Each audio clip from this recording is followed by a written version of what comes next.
Good morning, सुप्रभात, वंदे मातरम विद्यार्थी मित्रों। मैं आनंद सर एक बार फिर से अपने YouTube channel make account easy with Anand sir में आपका हार्दिक स्वागत करता हूं। दोस्तों, हमने एक नया चैप्टर साझेदार का प्रवेश एडमिशन ऑफ पार्टनर स्टार्ट किया है, जो आपके बोर्ड के एग्जाम में मैंने कल बताया था आपको कि 9 मार्क्स के लिए होगा। 1 मार्क्स का एक सेक्शन ए या बी में सवाल आ सकता है और 8 मार्क्स का एक बड़ा सवाल, छोटे सवाल इस पार्ट में से नहीं पूछे जाते, एक बड़ा सवाल आपको सेक्शन ई में बोर्ड क्वेश्चन पेपर नंबर 31 में पूछा जाएगा।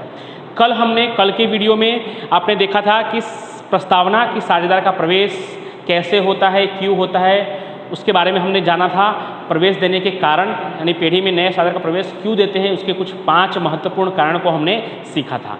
आज का जो हमारा टॉपिक है, नए साझेदार को प्रवेश के असर, नए साझेदार के प्रवेश की असर, यानी नया साझेदार जब पीढ़ी में प्रवेश करता है तो उसकी क्या क्या असरें हैं।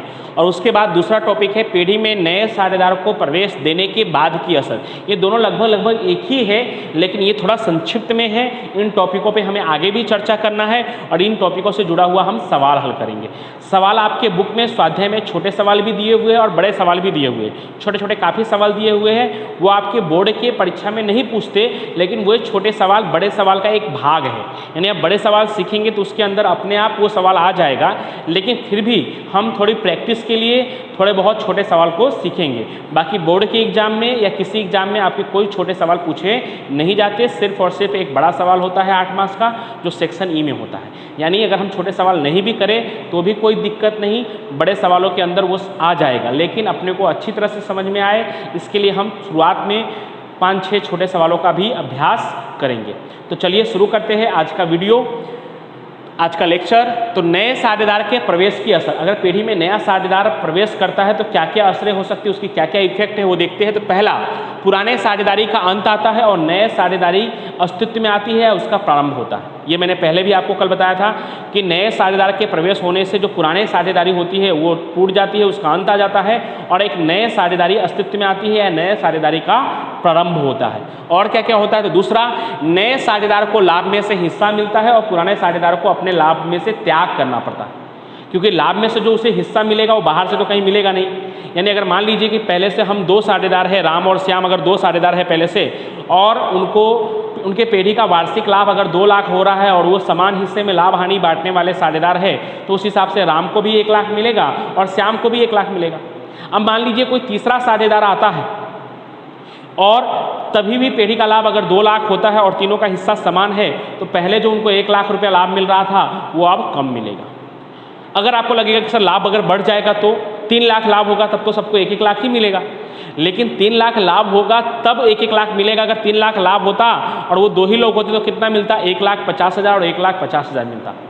तो नए साझेदार को लाभ में हिस्सा मिलता है, जिसकी वजह से पुराने साझेदार को क्या करना पड़ता है, त्याग करना पड़ता है। और त्याग का सूत्र भी हमने पार्ट 4 में सीखा है, लाभ हानि का पुराना भाग और माइनस लाभ हानि का नया भाग। और इस चैप्टर में त्याग का बहुत ही काम आने वाला है, क्योंकि नए साझेदार के आने की वजह से पुराने साझेदार को त्याग करना पड़ता है। पार्ट 5 में त्याग का काम आएगा और पार्ट 6 में लाभ का काम आएगा। तीसरा, प्रवेश की असर में नए साझेदार पीढ़ी के संपत्ति में मिलने वाले भाग के बदले रोकड़ या अन्य स्वरूप में पूंजी लाता है।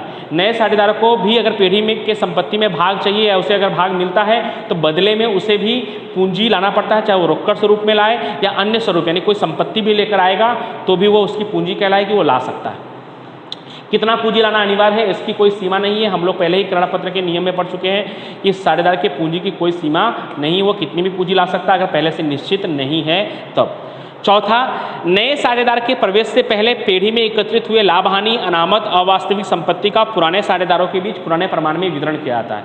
यानी नए साझेदार जब प्रवेश करता है तो उससे पिछले के जो हिसाबी वर्ष है, उस जैसे मान लीजिए 1/4/16 को कोई नया साझेदार प्रवेश कर रहा है, तो 1/4/15 से 31/3/16 तक का जो हिसाबी वर्ष है उसमें तो पुराने साझेदारों ने ही काम किया था। तो उस वर्ष का जो भी लाभ हानि है, लाभ होगा तो भी वो बांट लेंगे और हानि होगा तो भी नया साझेदार वहन नहीं करेगा, उसे पुराने साझेदारों के बीच ही उनके लाभ हानि के पुराने प्रमाण में बांटना होगा। या अनामत होगा, जो लाभ में से अलग रखते हैं रकम, वो भी नए साझेदार को वो लोग नहीं देंगे, वो भी पुराने साझेदार अपने लाभ हानि के प्रमाण में पुराने अनुपात में बांट लेंगे। क्योंकि नए साझेदार ने उस लाभ के लिए, उस अनामत के लिए उसका कोई रोल नहीं था, उसने कोई काम नहीं किया था। तो लाभ हो या हानि, उसे पुराने साझेदार अपने पुराने लाभ हानि के प्रमाण में बांट लेंगे। ना वो अपना लाभ देंगे और ना उनको अगर हानि हुआ होगा तो नया साझेदार उनका हानि भी वहन नहीं करेगा। पिछले साल का जो पिछला हिसाबी वर्ष है उसका। पांचवा, नए साझेदार के प्रवेश के पहले संपत्तियों और दायित्वों के पुनः मूल्यांकन की असर पुराने साझेदारों के पूंजी खाते दी जाती है। यानी नया साझेदार आने से पहले संपत्तियों की कीमत में जो भी वृद्धि या कमी हुई है उसका भी जो लाभ या हानि हो रहा है वो पुराने साझेदारों के बीच पुराने अनुपात में बांटा जाएगा, क्योंकि संपत्तियों की कीमत में जो वृद्धि हो रहा है या कमी हो रहा है वो पुराने साझेदारों के पिछले ईयर के परफॉर्मेंस की वजह से ही हो रहा है। तो नए साझेदार के प्रवेश के समय या प्रवेश के पहले संपत्तियों और दायित्वों का पुनः मूल्यांकन किया जाता है और उसकी जो हिसाबी असर है वो पुराने साझेदारों के पूंजी खाते दी जाती है। छठा है, पेढ़ी के ख्याति का पुनः मूल्यांकन किया जाता है और नए साझेदार अपने भाग की ख्याति की रकम रोककर या अन्य स्वरूप में ला सकता है। पुराने साझेदार को ख्याति लाने की आवश्यकता नहीं है, पहले से ही पेढ़ी में उनकी ख्याति बनी हुई होती है, पेढ़ी में उनका नाम होता है। लेकिन नए साझेदार को जो उनका ख्याति निश्चित होता है पेढ़ी का, उस पेढ़ी में से उसके लाभ के अनुसार उसको जो ख्याति लाना है वो रोककर या अन्य स्वरूप में वो ला सकता है। अब दोस्तों ये बहुत ही लॉन्ग हो जाता है, ये बुक में बहुत काफ़ी बड़े मुद्दे में दिया हुआ है, तो इसका संक्षिप्त स्वरूप भी यहाँ पे है।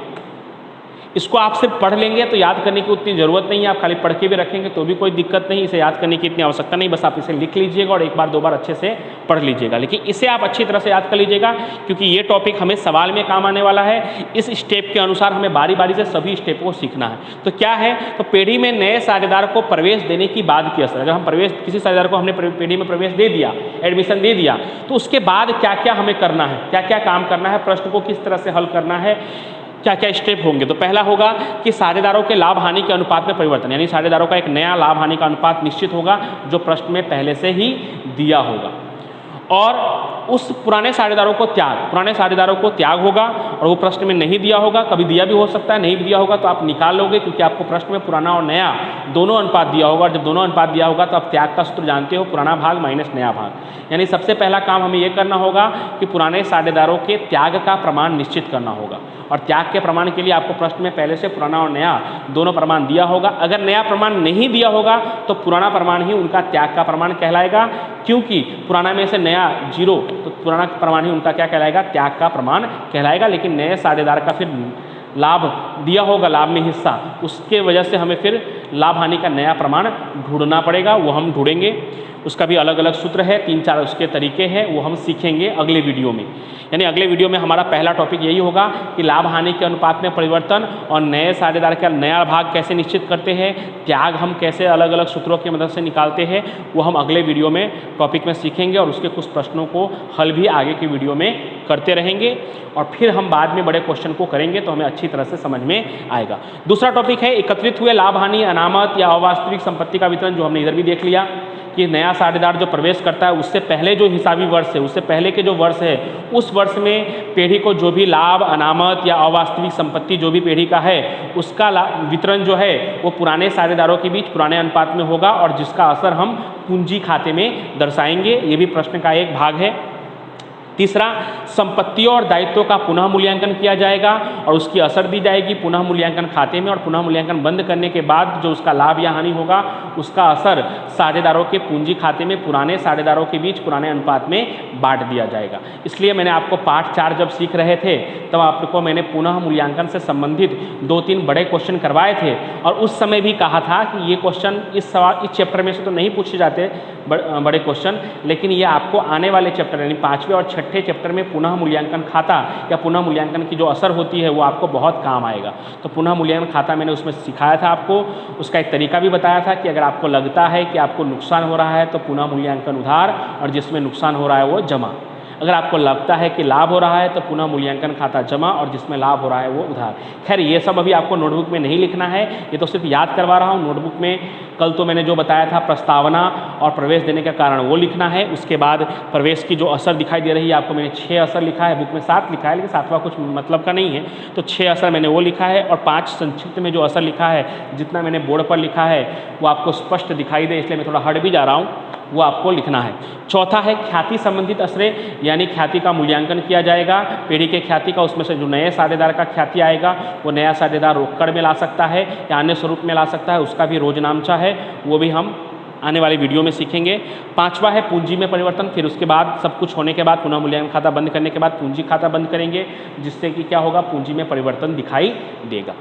तो दोस्तों इस तरह से इस वीडियो में हमने क्या सीखा, तो नया साझेदार अगर प्रवेश करता है तो उसकी क्या क्या असर है, उसकी क्या क्या इफेक्ट होती है वो सीखा। उसको संक्षिप्त में भी हमने सीखा कि हम किस स्टेप में क्या क्या असर करना होगा। अब अगले वीडियो में साझेदारों के लाभ हानि के अनुपात में परिवर्तन, इस टॉपिक को सीखेंगे।